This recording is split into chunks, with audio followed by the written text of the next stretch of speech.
नमस्कार। आज कथा हेबा बेस करेन्सी एवं कोट करेन्सी। फॉरेक्स बजार में मुद्रा गुड़िक जोड़ी वाणिज्य कराए। सही जोड़ी प्रथम मुद्रा को बेस मुद्रा कहुए। यह सबुज रंग में चिन्हित। द्वितीय मुद्रा को कोट मुद्रा कहुए। यह लाल रंग में चिन्हित एवं यह काउंटर मुद्रा मध्य कहुए।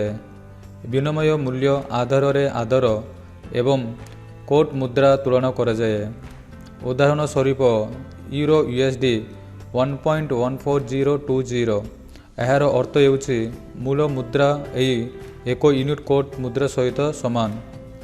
यही उदाहरण में EUR मूल्य यूएसडी ठारू अधिक, तेणु जेतेबेले ग्रेटर देन मूल्य तुलना कराए AUD मूल्य यूएसडी तुलन में कम हम। यार 1.0 कम अटे। अल्फा एफएक्स मार्केट सहित सहयोग रुहतु।